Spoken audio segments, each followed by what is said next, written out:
আসসালামু আলাইকুম ভিউয়ার্স, কেমন আছেন সবাই? আশা করছি ভালো।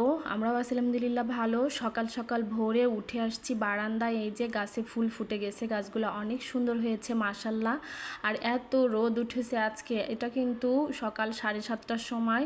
তো দেখেন কি পরিমাণ রোদ উঠেছে। হাজব্যান্ড নাস্তা করে নিয়ে অফিসের উদ্দেশ্যে রওনা দিচ্ছে। আজকে ওর মিটিং আছে, ও আজকে অফিস থেকে বাইরে মিটিংয়ে চলে যাচ্ছে। ওর জন্য খারাপ লাগতেছে, এত রোদের মধ্যে তো যেতেই হবে, কিচ্ছু করার নাই। বেশি রোদ দেখে খুব তাড়াতাড়ি বের হয়ে গেল, যেন রোদ বেশি হওয়ার আগেই পৌঁছায় যাইতে পারে, সেজন্য তাড়াতাড়ি দ্রুত বের হয়ে গেছে। আর উঠেছি অনেক সকাল সকাল, নাস্তা টাস্তা রেডি করে ওকে খাইয়ে পাঠিয়ে দিলাম। এই যে মুরগিগুলোর অবস্থা, গরমের জন্য এরা সবাই গাছের নিচে বসে আছে খাওয়া দাওয়া করে। বাহ, এদেরই তো আরাম, গাছের নিচে ছায়ায় বসে আছে। আজকে প্রচুর রোদ উঠেছে, প্রায় 40°C মতো তাপমাত্রা। তো এই গরমে আর কি, এই যে মুরগিগুলোর অবস্থাও খুব খারাপ। এত পরিমাণে রোদ উঠলে কিভাবে হবে বলেন তো? প্রচুর গরম যাচ্ছে। আর এখানে নতুন একটা কৃষ্ণচূড়া গাছের নতুন একটা ফুল ফুটেছে, ওই যে একটা ফুলই শুধু ফুটেছে, এটা দেখে খুব ভালো লাগলো। তো আজকে হালকা পাতলা রান্না করব। কালকে ডাল ছিল, আর করলা ভাজি করব, আর মাছ ভাজি করব। কারণ করলা ভাজি তো আমার বাবু খেতে পারবে না, এর জন্য মাছ ভাজি করব। মাছ ভাজি দিয়ে ভাত খেয়ে নিবে। প্রচণ্ড গরমে রান্নাও করতে ইচ্ছে করতেছে না। তো সব কিছু রেডি করে নিয়েছি, প্লেট বাটিও পরিষ্কার করে নিয়েছি। এখন রান্না বান্না করব, ঝটপট মাছ ভাজি আর করলা ভাজিটা করে নিব, যেন খুব দ্রুত হয়ে যায়। তারপরে বাচ্চাকে গোসল করাই দিব। এই যে চলে আসছে ইনি রান্নাঘরে, জিলেপি খাবে। জিলেপি খাচ্ছে বসে বসে। রান্নার সময় প্রত্যেক দিন আসবে, আর সে রান্নাঘরে বসে বলবে এটা দাও ওটা দাও, খাওয়া দাওয়া তার চলতেই থাকবে। তো এই যে পেঁয়াজ এবং কাঁচামরিচ দিয়ে দিব লাস্টে, দিয়ে সুন্দর করে মাছটা আমি ভাজি করে নিব, মচমচা করে ভাজি করে নিব। এটা আমার বাচ্চাও খেতে পারবে। এরপরে আমি করলা ভাজি করে নিব, সব কিছু একসাথে দিয়ে ভাজি করব। তারপরে দুধ বসাই দিয়েছি, বিকেলে বাচ্চাকে দুধ খাওয়াবো, দুধটা গরম হবে। আর এপাশে করলা ভাজি তো চলছেই। তো ভিডিওটি যারা দেখছেন, ভিডিওটি যাদের ভালো লেগে থাকবে, ভিডিওটি যদি ভালো লেগে থাকে তাহলে লাইক কমেন্ট শেয়ার করে দিবেন, ফেসবুক পেজটি ফলো করে দিবেন। আর যদি ইউটিউব থেকে দেখে থাকেন তাহলে আমার চ্যানেলটি প্লিজ সাবস্ক্রাইব করে থাকবেন।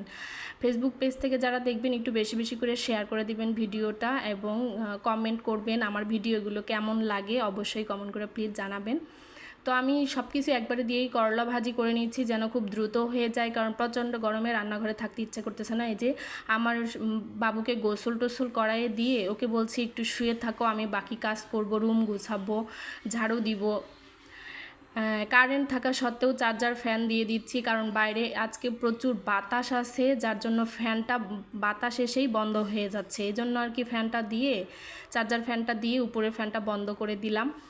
এই বাতাসে রুমে প্রচুর বাতাস আসে, দুই পাশে ফাঁকা, আর পিছনে পুকুর আছে, পুকুর থেকে অনেক ঠান্ডা আবহাওয়া আসে। তো এই যে আমার ছেলে শুয়ে আছে, ওকে বললাম তুমি শুয়ে থাকো, হাই দিয়ে দিচ্ছে। আর আমি বাকি ড্রয়িং, ডাইনিং, আরও রান্নাঘর যা যা কাজ আছে সব কিছু পরিষ্কার করব। এই যে আমি ডাইনিং রুমটাও একদম গুছিয়ে নিয়েছি, রুম টুম ঝাড়ু দিয়ে মুছে একদম ক্লিয়ার করে নিয়েছি। আমিও গোসল করে নিয়েছি, এখন অপেক্ষা করতেছি হাজব্যান্ড আসবে, ফোন দিয়েছিল। তো আসলে গেট খুলে দিব। প্রচণ্ড রোদ, প্রচুর রোদ, অনেক রোদ উঠেছে আজকে। আর এখন দুপুর 2:45, এখন চলে আসবে হাজব্যান্ড, ওর জন্য ওয়েট করতেছি। তো এই যে চলে আসছে, গরমে বেচারার অবস্থা নাজেহাল। এইটা ছিল বিকেলবেলা। নাস্তাতে কি বানাবো দেখলাম যে কলা আছে, দুধ আছে, একটু ঠান্ডা ঠান্ডা লাচ্ছি বানিয়ে নেই। এটা স্বাস্থ্যের জন্য খুব ভালো, আমার ছেলে খুব পছন্দ করে। একটু বরফ কুচি দিয়ে খেলে শরীরটাও ঠান্ডা থাকে। তো এইভাবে করে সবাই লাচ্ছিটা বানিয়ে খাবেন, ট্রাই করবেন, অবশ্যই ভালো লাগবে। তো এই তো আজকের ভিডিও এখানেই শেষ করে দিব। পরবর্তীতে নতুন একটা ভিডিও নিয়ে হাজির হব। ততক্ষণ পর্যন্ত সবাই ভালো থাকবেন, সুস্থ থাকবেন। আল্লাহ হাফেজ সবাইকে। আর এই গরমে সবচেয়ে বড় কথা, সবাই ঠান্ডা ঠান্ডা জিনিস খাবেন এবং স্বাস্থ্যসম্মত জিনিস খাবেন, যেন শরীর স্বাস্থ্য ভালো থাকে। সবচেয়ে বড় কথা, বাইরের খাবার বর্জন করবেন। বাইরের শরবত খাবেন না, কারণ ওটা স্বাস্থ্যসম্মত পানি দিয়ে তৈরি না।